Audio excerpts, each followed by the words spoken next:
What's up, everybody? We are back on the 49ers round check, man, with my boy, 49er King 510 in the motherfucking house. What's up with it, man? Hell yeah, man. I'm all to the good. Warriors playoffs right now, but Niners, what's up, man? I keep hearing Debo Samuel news every day. Every day is something new. Uh, when will it ever end? Resign. But yeah, we're gonna get into that. So yeah, Okay. some new draft prospects we can get. Yeah, it's one of those topics that hasn't died yet. So it's like it's gonna go on until he gets a new contract. And I don't know, there's just a lot of crazy talks about the fans giving him death threats and all kinds of stuff. And then like whatever, man, like the contracts, it's kind of gotten to the dramatic worst, man. This is something we don't want to deal with. But I think it's normal for a player to not participate on a like one of those little individual workouts and stuff like that. Yeah, exactly. I mean, he just doing what most do. He has to there's two other receivers, Terry McCollin and AJ Brown. I believe they're both from his draft class, so they're all kind of in that after their third year. They want that new deal. As long as they perform, and they all performed. You saw what AJ Brown did against us. Yikes! I mean, he balled out. But both of those receivers are good. Debo Samuel's the best out of the bunch. Like at the end of the day. I think we're gonna get him signed. I mean, supposedly the Niners they're ready to like give him that deal, but he's just not really trying to hear about it right now. Maybe he's frustrated because they didn't Bing give him that, or he sees other receivers in the league like Tyreek Hill, Devontae Adams get their money, and like I guess that's what he's like, like he's concerned about or upset about. But he got to just come back, man. He looks the best in red and gold, man. Like we use him the best. Like I'm not sure if he can go to another team and just run routes, like and not be used like how he is now. I mean, he's a pretty good route runner, but like I said, Debo, you belong with us. So got to do what's right for your career and your legacy going forward. I mean, you're already a Mount Rushmore 49er receiver of all time. I think you're in that front four. Jerry and T.O.'s number one and two, and then you got to be three or four. Like you're that dominant. He was been that dominant. So yeah, that's what I got to say about that, man. Debo, what's up? Yeah, for sure, man. Hey, but I guess this is something we can all agree with. Damian Lee was saying, Debo news is to be wipe out the Jimmy G talk. It's a calculated smokescreen from Niners front office. That's my theory. That's what he believes. You agree with what he says? Hmm. I mean, this Niners front office, they like to keep everything like on the down low. I don't know. Like, I wouldn't say no to that. I'm like 50-50 on what he said. I kind of somewhat agree with that. Maybe they're trying to like just say something just to, because we got so much time. It's April. Like, I can't remember the last time we had this kind of stuff, like this kind of issue in April, because we always resign our guys. George Kittle, the Fred Warners. They always give these guys deals. Trent Williams, extensions and all that. So it's like he's gonna be the next one. The Niners take care of their players. Trust me, man. They They know sure they do. cannot. They know like they cannot let go of this guy, man. Just like when we had Willis and Bowman, we gave them extensions. Vernon Davis, like I said, if Alden Smith didn't have his issues, he would have got an extension. They just do that. So I'm not really too fearful, man. I'm more like 80-20 in the like non-fearful. Like I'm 80% confident right now and 20% a little worried. That's where I would go. I think it's going to get done at some point, but there's been talks that the 49ers are willing to get a contract done. But I think Debo wants to halt it. Then why are you holding out for, dude? You should get a contract done. That's what I'm thinking. But speaking of what I've been hearing from Adam Schefter, and I can agree with David McNew was saying, Adam Schefter don't know shit from peanut butter. Like personally, dude, the way he's been reporting shit lately, bro, it's like you would believe what he says majority of the time, right? But lately, he's kind of been reporting false news, just like the Tom Brady news, where he thought he was going to retire. Yeah, Adam Schefter, man, he's in over his head. I don't believe everything he says. So, if he's reporting this Debo, whatever he's reporting about Debo, I guess I'm not gonna believe it because he's just trying to like be the first one to like get the info out. But is it the accurate info? That's what really should count. And I don't think it's been accurate. So that's what I gotta say about that, man. Like Adam Schefter, hush your mouth, please. Well, Adam Schefter's been receiving a lot of criticism for whatever happened, man. But speaking of the Debo Samuel situation, man, I think that's just something that we can't like we'll probably get done maybe during training camp or something. Jimmy G is still on the roster. We already got a good idea. It's 50-50 that he might stick around and that might be a problem. But when you look at it this way, and did you hear about Alex Mack? Like, he's very undecided on his future. Yeah, he's our Tom Brady right now. He's like, I don't know if I want to retire. I don't want to come back. But yeah, I've been hearing about that too. Hey, our second round pick. Well, our second round pick. We got to get that lineman thing from Nebraska. His name is Tyler something. He can play guard. No. It's Cam Jurgens, but I think you can get him in the Cam Jurgens. I like him from Cam Jurgens. That's the guy I want. Yeah, Cam Jurgens. That's the dude. Yeah, the guy you're talking about, Tyler Linderbaum. That's from Iowa. Okay, that's right. That's why I got the names mixed up. But yeah, Jurgens, yeah, we want like a good athletic guy who can play guard or center. Challenge Brunskill for the guard position, and also eventually replace Alex Mack, whether it's this season or the following season. Get that guy a year earlier, just in case. Don't wait till next season and assume Mack is going to just play, because he might not play. You never know. So draft interior lineman either the second or third round. Yeah, it's a luxury. It's a very luxury. At the time, you could have said having Alex Mack during the season would have been a luxury to get a center to groom. But now that we might need to find one to start right away. Yeah, might need to do that. Might need to get the, because if they're coming from football factories, Nebraska, Wisconsin, Iowa, those guys usually ready. Oklahoma, those guys usually ready. All those colleges. So we got to get one that's NFL ready, man. Because in this scheme, you got to be fast for offensive linemen. They would want you to anyway. They want them athletic guys get out on the move. That second, the second stage of the defense. Reach that second level. So that's what we need. Yeah, for sure. The thing is like center, like we can just rank some centers in the draft, but there's still one center who's available. J.C. Treader. I don't know. Nobody hasn't even signed him since he got cut by the Browns. Yeah, I saw the name floating around. I'm like, that's a pretty good name. I mean, I would like a vet like that. We need a vet. Just get all the good players you can. That's what it's about. Get another vet on there to challenge Brunskill. Maybe back up Mack. And I still would draft an interior lineman in the first round, or with our first pick, even if we sign a vet center or something like that. You need depth. You need depth on the O-line. Yeah. The trenches. That's what games are won. Yeah, they're won by trenches, but when you look at the offensive line, I mean, you would have just maybe had a chance to get somebody, but now that it kind of goes from the least need to maybe just getting that guy. But second round pick, realistically, I don't even think we'll probably even get a center in the second, maybe third round. Like, I think it will be in the 105 range. So 105, it can either be a very good pick in the compensatory pick. And you just talked about this guy, Cam Jurgens. That guy can be a really good pick right on that spot, because he can definitely plug in and he can move. He's very athletic. But if we don't feel that high on these centers in the draft, but we really like somebody in the late rounds, there's this one kid that I already interviewed like last week. This guy's already been like training at center, because when I interviewed him like last week, he plays in a small college called Mercer. So this kid, Jason Poe, when I interviewed him last week, I asked him what was he training to do. He said he was training to do center. His natural position's guard, but he said he's more than ready to play that spot too. Yeah, man. Guard, center, you got to be able to play. You got to be able to be Debo Samuel. Offensive lineman, you got to be versatile. Like you got to do more than one thing. Sorry for the noise. I wish there was a guy that could play tackle, guard, and center. Those are hard to find. To be honest with you, man. But like I said, man, we need all the depth we can get interior, because we don't want these D tackles like Aaron Donald in our division to get that push up the middle on whoever playing quarterback. Because the quarterback got to be able to step up, no matter if you're athletic or not. Because we can't just expect Lance to just take off and run. Nah, we don't want him to be Russell Wilson. You got to protect them. You got to protect these dudes. I don't care how fast you are. You're not going to run away from everybody. Yeah. Wait. Yeah.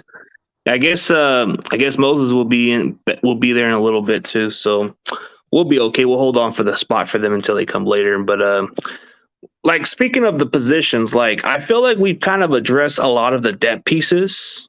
Like, what do you think of the signing of Komoto Toure? I saw like some of his film, him going off the edge. You know, he's a little bit of mechanics and stuff. I think he needs to obviously we got Chris Kocherik, our D line coach. He's going to work with him. I like the talent of him, and then I always get the other guy Charles. What's the other dude we got in the trade? Charles, Amanahu? Yeah, him, and then yeah, man, I like our D line pieces, but you can never have enough of those, man. I want us to get this dude named Cameron Thomas in the third round. He's sliding because he had a little injury, but he had the highest pressure rate when he's lined up, inside between the guards, so interior. So if we can get that to go with Armstead, because we got the edge guys, but I still would pick another edge guy. He's an edge guy, but he can be moved inside. So if we can just continue the trenches, if we get dominant in the trenches, we're going to remain competitive.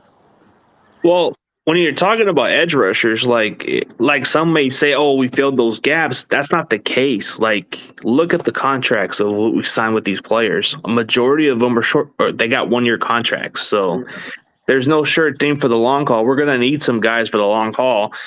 Cam Thomas, I've heard of his name from San Diego State. He seems pretty solid. Like, he's a guy that I'm hearing buzz about.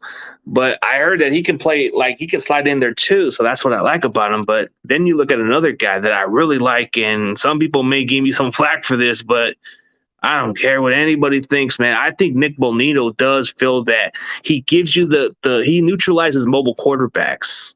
Like, mobile quarterbacks have been the biggest problem for the 49ers since the regime has been here. We have had difficult time slowing down these mobile quarterbacks, and you're going to need somebody to neutralize it. And if you watch Nick Bonito's film, the game against Nebraska, the kid from Fresno, Adrian Martinez, the guy is very mobile. He was able to limit him, and he did a good job on that. Oh yeah, but do you think that he'll be available with our second round pick? More than likely, it depends, but I think he'll be gone, or maybe I'd be surprised if he's still available at 61, because I really do think he has first round grade, but I'm hearing a lot of buzz that he might slide in the second round or a little more. That'd be great. Hey, like I said, I want our first 2 picks to be edge rusher and lineman. You know, whether you want to draft whatever one first and second, just draft one of those. Those got to be your first 2. Then we can get another speedy receiver, maybe with a 3rd round pick or 3rd pick. A guy who falls from the cracks. But hey, I'm just saying that's what I would do. Yeah, there's some guys, man. There's some good players, but hey, look, if you look at the NFL draft this year, they got some NBA player names that seem familiar, like Kobe Bryant. You think of the cornerback from Cincinnati. Corner. Yeah, his name's Kobe Bryant. That's the fun part. And then you got this other Oklahoma edge rusher who happens to be named Isaiah Thomas, not the basketball player. Another one. Yeah, I got you, Moses, man. I definitely agree. Hey, man, give me a piece of gum for Jimmy any day, or give me a Subway. No, give me something better than Subway. Give me a Jimmy John's, damn it. Yeah. I totally agree. We do need to make some power moves, but they've kind of been too conservative. And Moses, he said he'll be on his way. All right, man. He'll be on his way. So we'll definitely have Moses he'll debut as part of the guest, because, I mean, he was originally supposed to be a part of this crew, but he had a lot going on. So we'll work on his schedule at some point, and we'll have you guys as a group of units right here. Oh, yeah. Now, Moses knows his stuff, man. One thing I like about him is his DB stuff. Actually, I was going to bring in a cornerback, and I actually send him some one of the guys' highlight films, because I already got him DM me on Twitter. There's this kid from a very small college that nobody ever talks about, but he's kind of flying under the radar. He's kind of like the other guy that I just interviewed a few weeks ago, the one that kind of was a pass rusher, but this guy is from a small school playing cornerback. This guy's name is Delonte Hood. The name Delonte Hood plays at, you know what the crazy name of that college is called? What? Peru State. Peru State. Wow. Now Okay. I'll show you the film. I'm gonna show you. I'm gonna probably just send you the link part after the stream, and then you let me know how you think of this kid. But I'm gonna have this guy go on my show this coming week. Okay. Heck yeah. I'm down with that. Shoot. Hey. I, Hey. yeah, I was thinking. Hey, I'll go ahead. I'm sorry about that.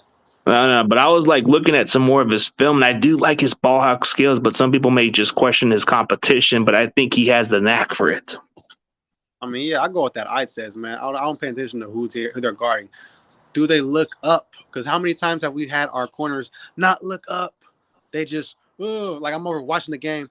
Like turn around, turn around. What do? Do they turn around? No, they just get pass interference, or they let the guy catch it. But yeah, if we got guys like turn around, ball skills, smartness, read and react, read the quarterback, read the receiver, know what defense you're in. Come on, man, that's what we need. So that's all I'm saying.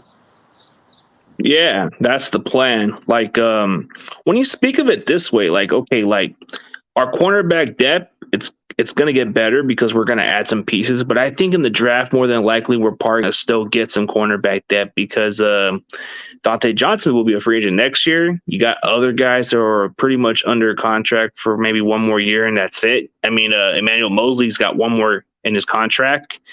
And there's quite a few other guys. We only have Abry Thomas and Lenore in those contracts, and Ward that will still be around. So we're probably going to need to add some depth there. Then you just signed Denard, which he's pretty much only here for 1 year. Probably won't even make the roster, so we'll see what happens. Yeah, it's a trip. Hey, do you want to do a little like what the Niners should do? I mean, if they trade Debo, I mean, I don't want to talk about that. I want to trade him. Well, I'm just saying some scenarios. But hey, we still need a corner because Jason Verrett, he's still out there, but people are worried about his injuries. But when he's healthy, he's a top 7 corner. But I'm not sure if we'll bring him back. Maybe he'll skip training camp. But I think we still should get a corner maybe like in the 3rd or 4th round. I don't think we need to draft one high, but we do need some for depth.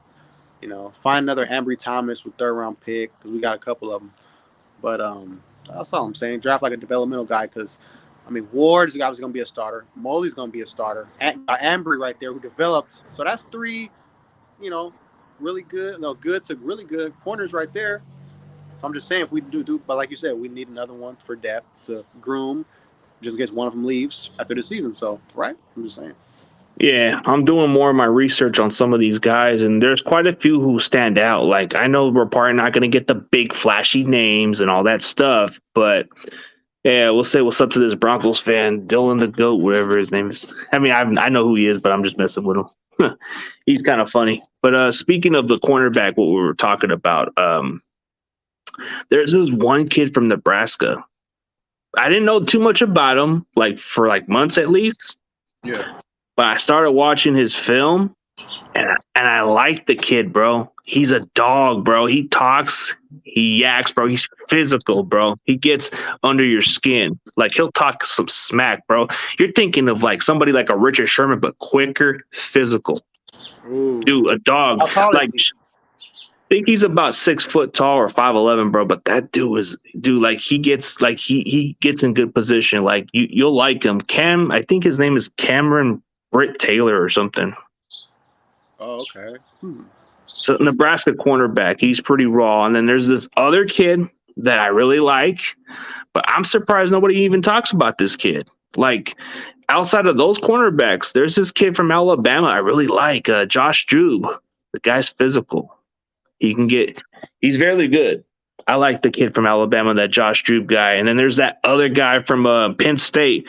I think his name is Tyreek Castro something, but he's pretty raw. And then you got this, and then you got this kid from UTSA. The dude's raw too, 6'4" cornerback, bro. The dude runs fast, blazing speed, bro. 4.2 speed, bro. 4.2. Oh, we gotta draft him and just draft him. Don't worry about what can he play, where he plays. He's 6'4", runs a 4.2. Oh man, maybe even as a hybrid safety linebackers, a linebacker that guard one of these fast tight ends. There you go. No. This dude is 6'4", 204-pound cornerback from a small college that I interviewed a couple of his teammates, but the guy's got insane speed, 4.2 speed. And then there's this other cornerback from a small college from Sam Houston. and he's 6'3" or something like that. And the guy runs a 4.3. Like, I'm not even fucking joking, bro. These guys got some speed, bro. This year's draft class, you got nothing but speed with these guys, bro. See, that's the guy I'm talking about. The guy from Nebraska, Cam Taylor Britt. There you go. The guy's a dog, bro. See, if we're gonna draft somebody who's going to make an immediate impact, you can probably put this kid at nickel. He can play nickel. He can even play the outside. But dude, this is the guy that I would be, dude. I watch his film and his highlight, bro. I'm just freaking saying, dude, I want this guy. Like, I'm just banging the tail, saying, I want this guy right now, because this guy's got something, like, he can get under your head. Is he falling to our third round pick? Second round? No, pick? he could be a second round pick. Okay. He can fall in our spot. Okay, so you're saying you would prefer to draft like that corner, second round pick. Okay. And plus, he would feel the need at the nickel spot too, because you could slide him at nickel. You think he has the short area quickness to cover like one of these little quick shifty receivers? I think that's where he was playing at too. And then he was playing outside also. This guy is very good. Hey, oh, what's up, Mr. White TC? Be like a Cooper Kupp stopper at 6'4". Yeah, Cooper Kupp. I want you to see if you can get open against a 6'4" guy with a 4.2 speed. You know, can you do it? The guy from UTSA, he's solid. He's good. But this kid, Cam Taylor Britt, bro, this guy is like, I didn't know too much about this kid, but dude, you got to watch his film. You got to watch his highlights, bro. You're gonna be jumping for excitement and say, hey, we need to get this guy. We need to get this guy. Like, straight up, bro, he can hit people too. He can hit people. And then when he hits somebody, he yaks, bro. He talks his shit. Ooh-wee. I like that. I like the sound of that. No, you gotta watch it, bro. You gotta watch it, bro. I don't know. At first, I didn't. After this, I'm gonna watch it. I'm watching it. Dude, at first, yeah. Oh, what's up, Mr. YTC? Hey, give me a minute to join him. The link in my inbox. Well, hey, let me just send him the link. I'll just inbox him the link. I already sent him the link on the chat, but I don't think he gets in the chat like everybody else. Okay. Let me just send it in right now. I want to see what his takes are on these cornerbacks I just mentioned, because we're talking cornerbacks, and Moses likes cornerbacks, bro. This dude loves cornerbacks. He does. Hey, what's up, Mr. YTC, Mr. Giants fan, bro? What's good to see you, man? Yeah, Moses coming in the building, dude. We're talking cornerbacks, bro. This guy will tell you a lot of cornerbacks. Hey, since we're debating cornerbacks, it's a perfect time for this guy to even talk cornerbacks. Okay, bring him on down. Come on down, Moses. You're on the contestant of the prices right now. Just like you're the next contestant on 49ers Round Check.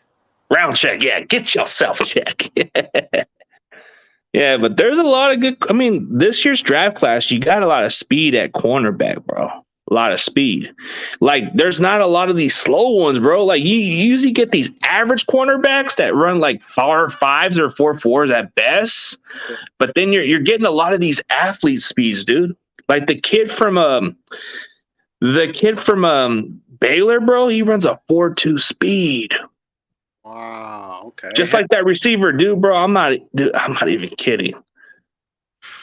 Yeah, I'm saying we need a burner, man, because Samuel, he's more of a short intermediate guy. IU has good speed, but he's not a burner. No, the receiver class is pretty deep with speed, bro. Like, it's ridiculous. I'll draft a receiver, and I love the way he likes the cornerback position. I love the receiver position. I'll draft one every year, the second or third round, every year. So we gotta draft a home run guy. Give Trey Lance that home run ball. If you're not gonna give him his college teammate receiver, get some receiver with speed. We're gonna get down. We're gonna open it up more for Kittle and Samuel and Ayuk. Well, here's the thing that I'll agree with YTC says. It doesn't matter with speed. It depends on how you do your techniques and how you fit the system. Sometimes people overvalue speed, but in today's draft, I think that their speed does kind of translate in some perspective. And it applies to both receivers and cornerbacks. Like, the speed is a plus, but if you don't have that game speed to make up for, forget about track speed, bro. You could be a Marquise Goodwin and be like that one-trick pony guy.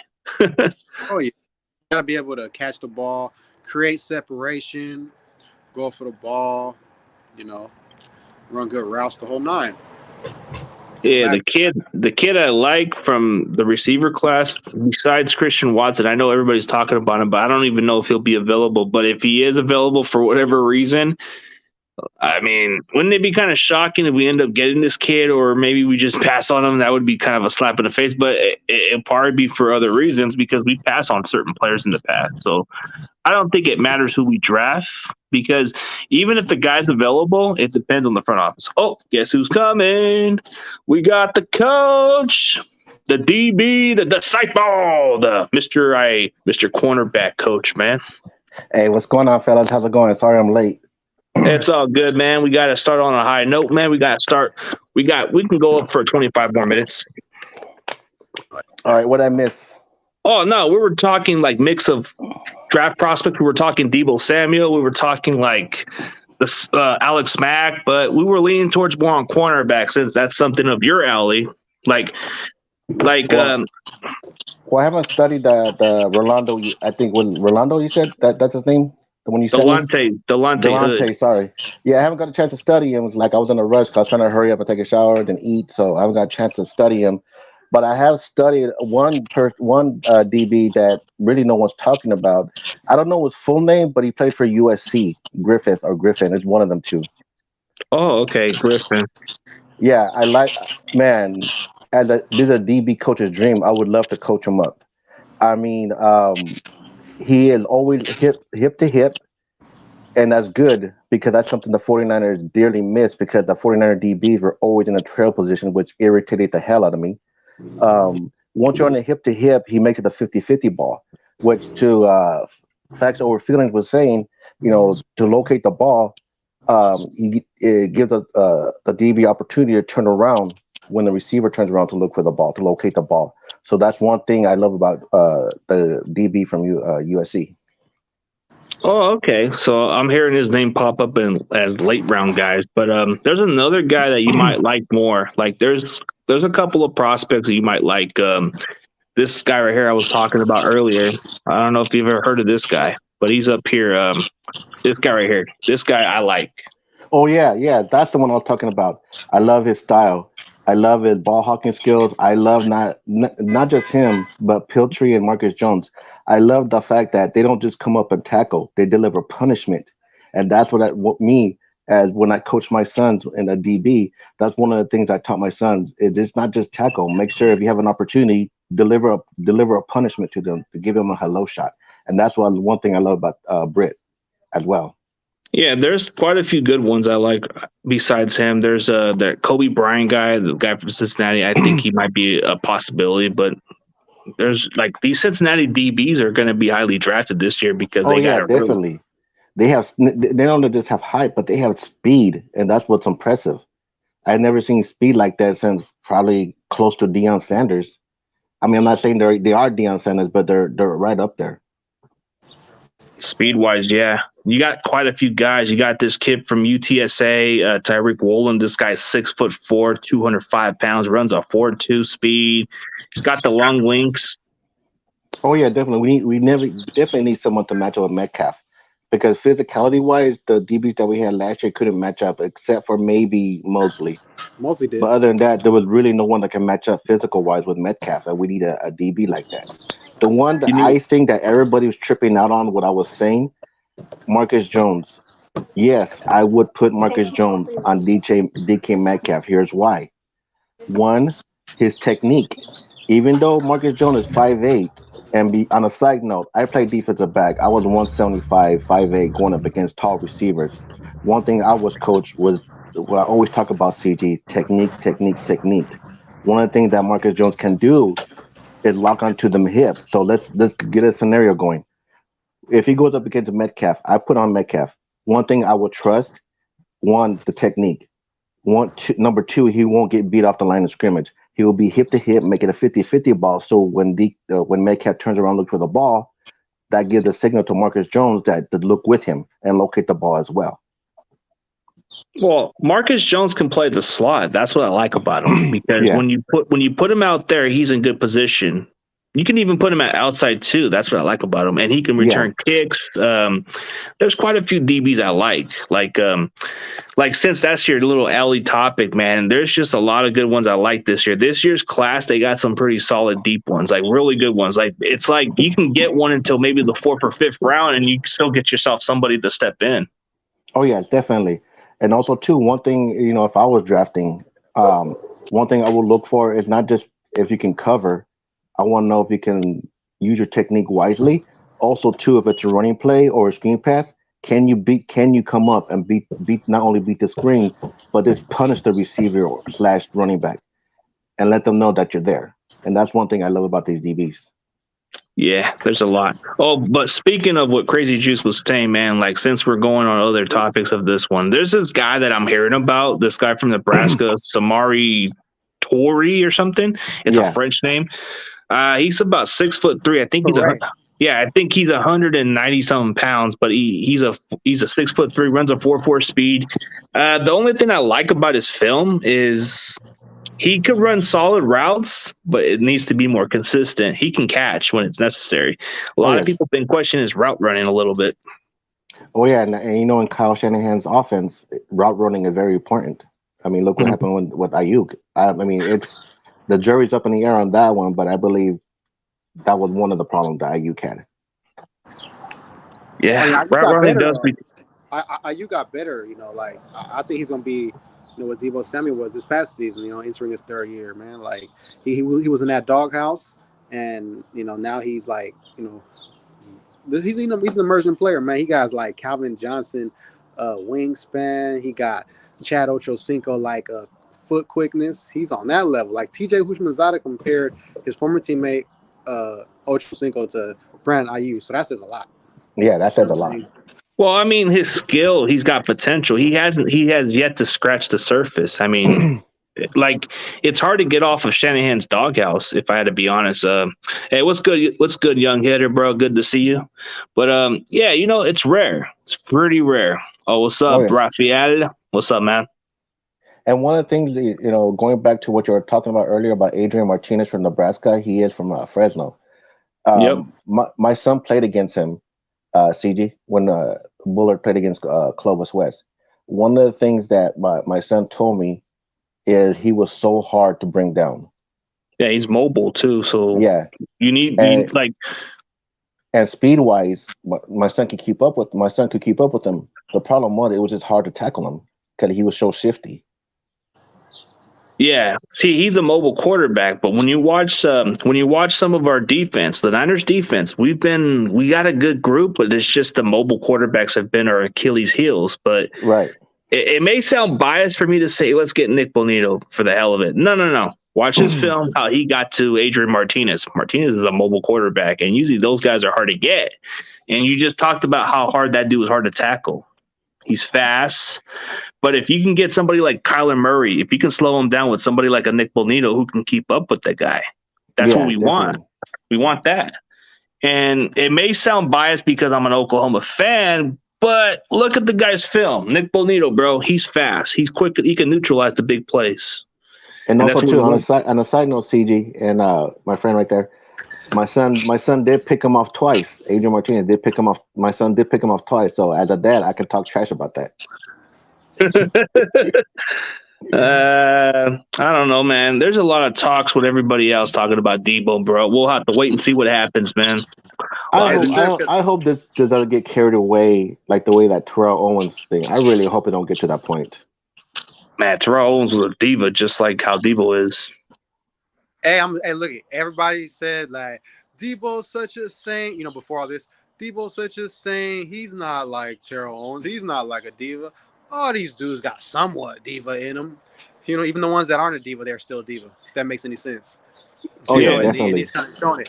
It's a trip. Yeah, Deebo's brother said that, and that's true because my brother said that about Deebo's brother saying that. So it's a trip how everything circles around. But I mean, this is hearsay right now. I don't know. I really believe it's gonna have to check. I think Jay York's gonna have to step in and somehow figure this out because it seems like Debo and who's the guy's name? Parag.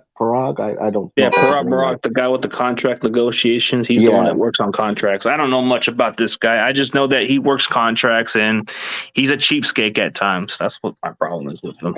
I think Jed Yard's gonna have to step in on this one. I believe. And the problem with Parag Marath, like everybody's starting to blame more on John Lynch's approach. I think it's a lot to do with the contract guy because the contract guy is the one that does everything. And I get the part of being conservative and all that stuff. That's all nice and all that. But man, you got to get aggressive. Look at the Rams. They're going all in and we're we're not doing absolute squat. Like you want to say we got Travarius Ward. Okay. Want a cookie for that? We got somebody big, but after that, it's all quality depth. Don't you want that big playmaker to make a difference to win you Super Bowls? You don't want to just compete and just finish last. No. You want to compete to win. Oh yeah, I agree. Hey, would you guys want to sign Odell Beckham as a third guy? I'm not saying I love his play, but I don't love his immaturity. And he's coming off an ACL injury, so I don't think he'll be much of the same. Yeah. Or else I wouldn't mind him, but he's a distraction. That's the problem. If you think Debo is a diva, dude, Odell's at another level. Oh, yeah, definitely. And also, too, going back to Jimmy G, I don't know. I come to the conclusion that Jimmy G had his chances. I think it's time for Trey Lance. Let's see what he got. Yeah, let's see what happens with him. Trey Lance has pretty much been working out with the entire team, and there's been indication that whether Jimmy's still here or not, that they're going to lean towards Trey as a starter. Hopefully that's true, but there's been a lot of different opinions about it, and I'm like saying, man, if they're going to give him the job, then let him have the job. Jimmy, you got to go. Please, man. We don't want no distractions.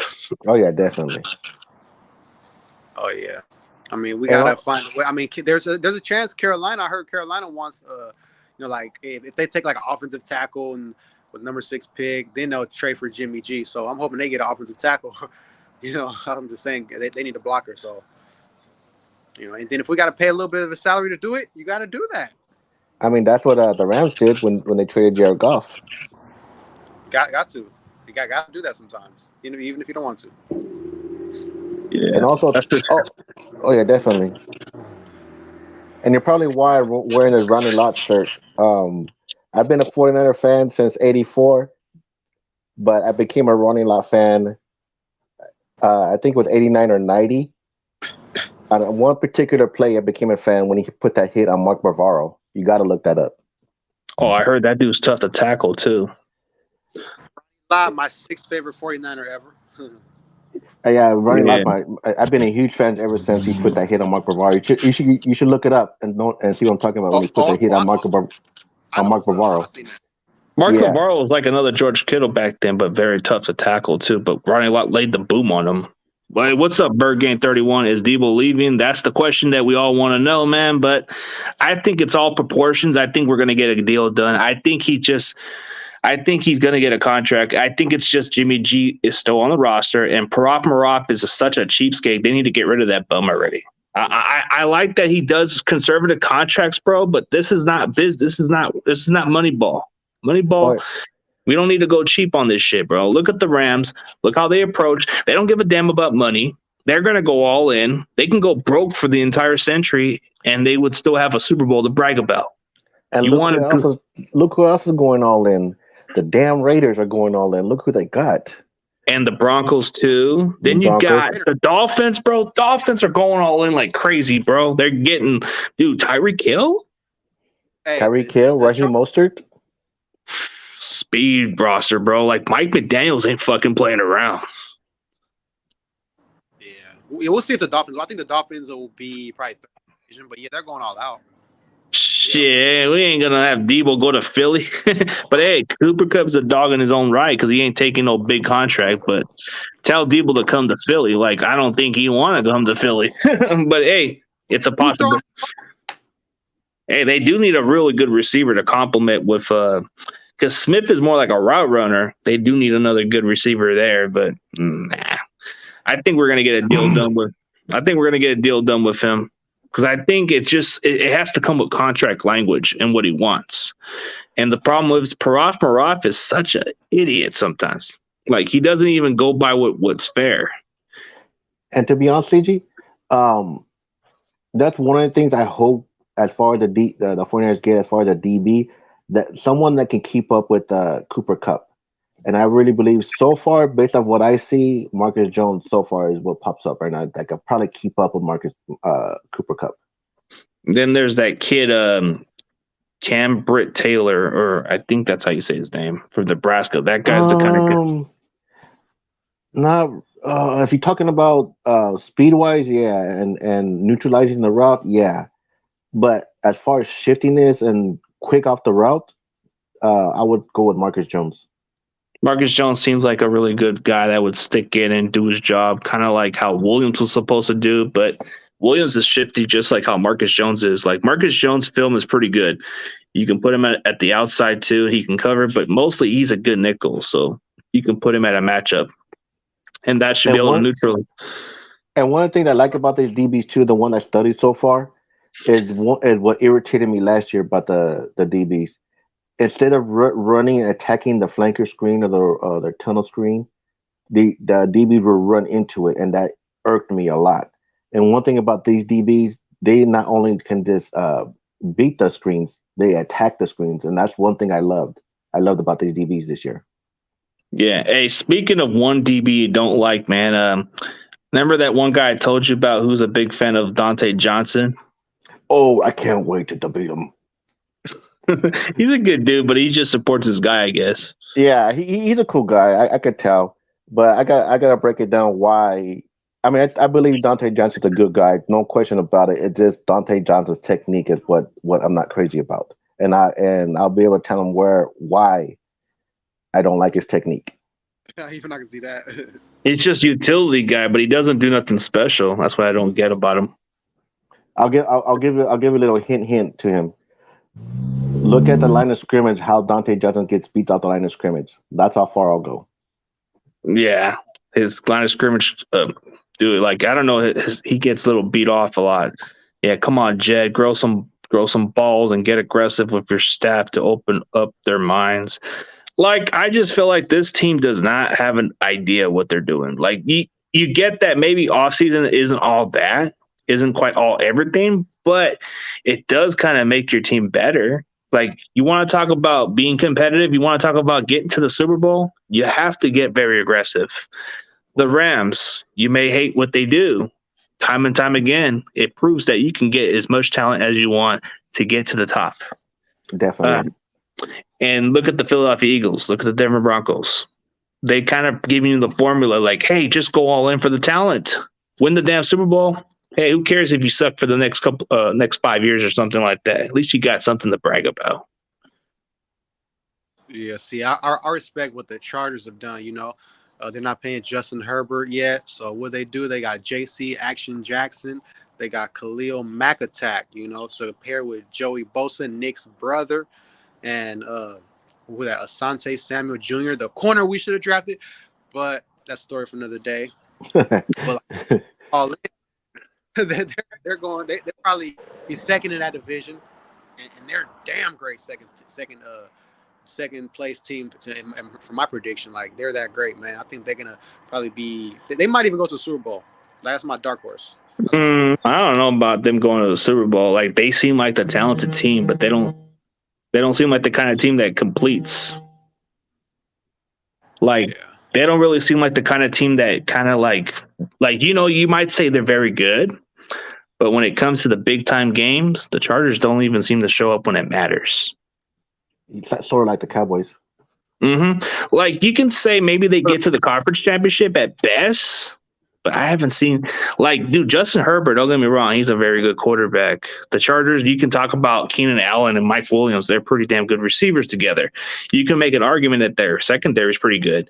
You can make an argument that their two combination pass rush is going to create havoc.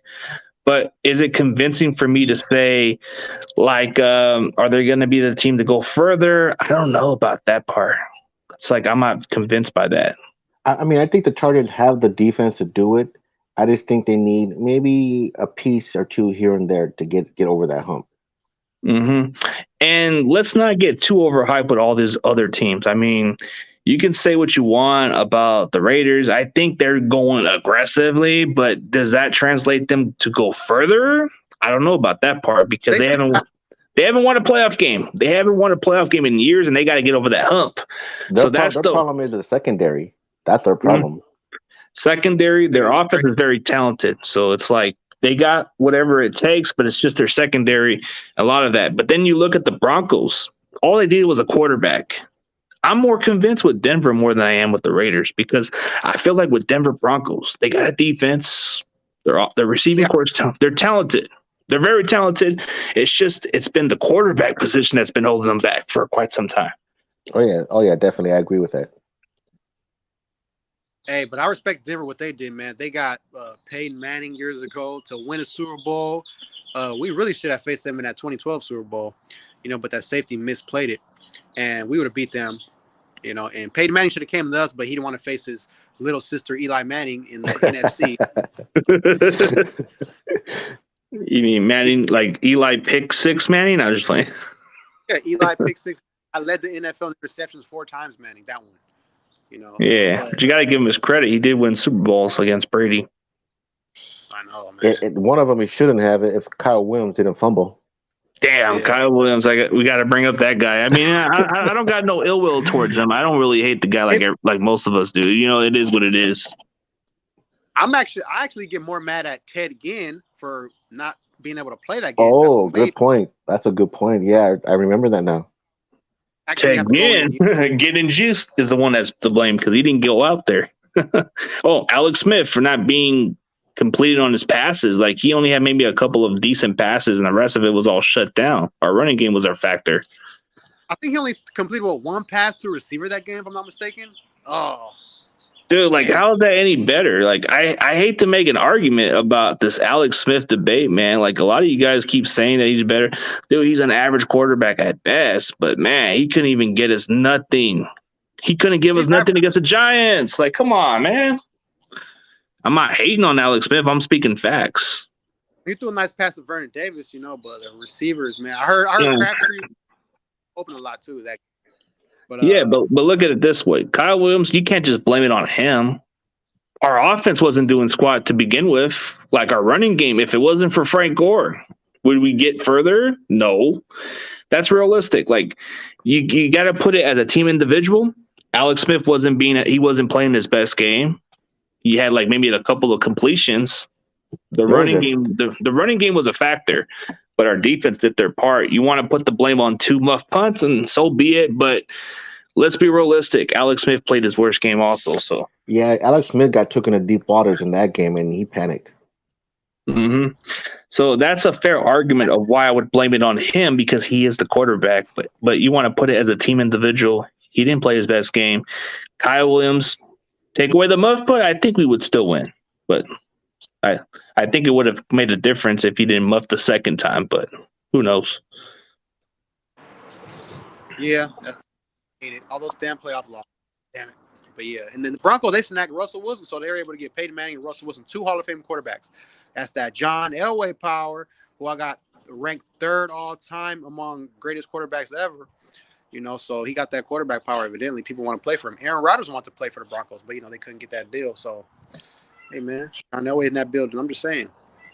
Yeah, we got a lot to talk about, man. But before we end it on a high note, man, Moses, man, we got to get you back on track. I know you've been kind of busy with your schedule, man. Maybe like next week, maybe like next Monday or something, we can all get something to work out with.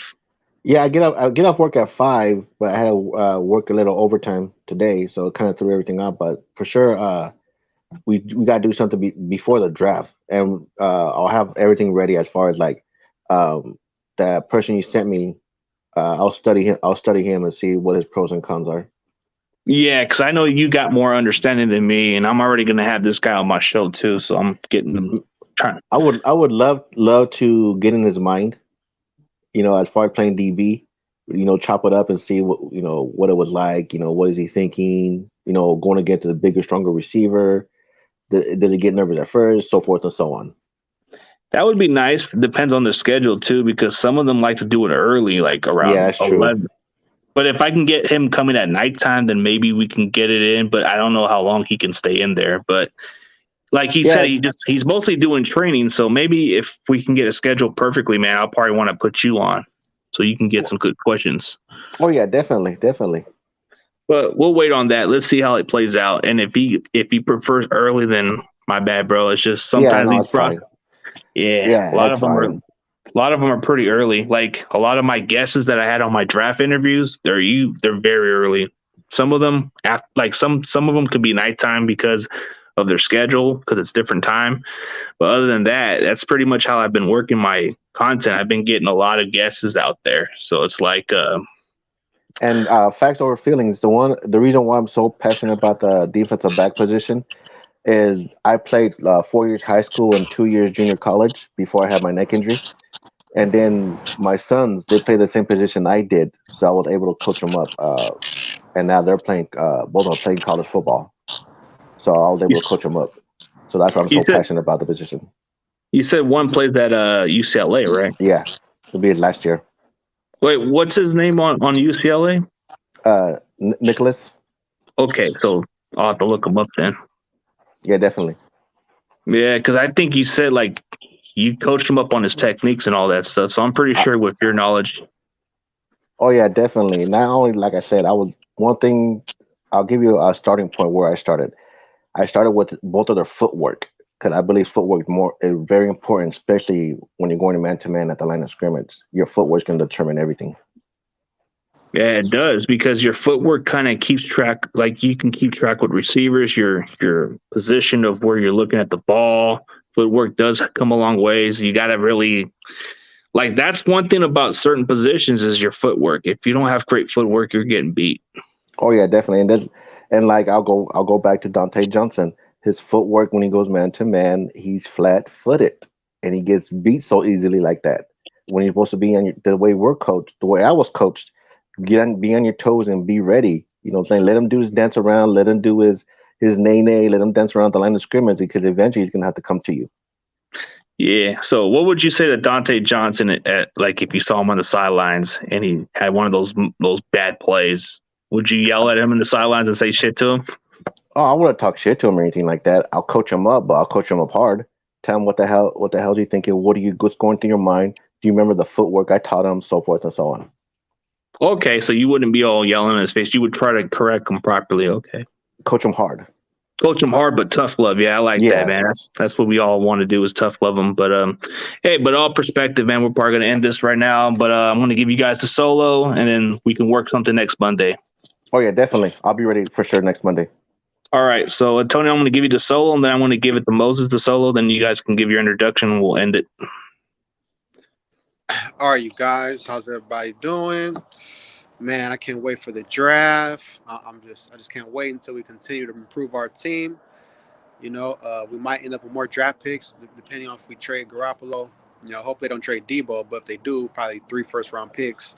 And then, I mean, I think the craziest thing that might happen is they might trade Debo and draft Trey Lance's college teammate, Christian Watson, the receiver. That might be the craziest thing that might happen. But if it don't, it don't. You know, we got an amazing offense, man. Kittle, Ayuk, Jennings. You know, we're gonna find some more running backs. Elijah Mitchell's on the rise, and I think we're gonna, probably get like another DB. We're gonna be just fine, man. We got some bad hype going on right now, but you know, it comes with that. It's not always gonna be good, so it's gonna be a little shaky sometimes. So you just gotta deal with it. All the bad rumors, all the bad Adam Schefter takes, you name it.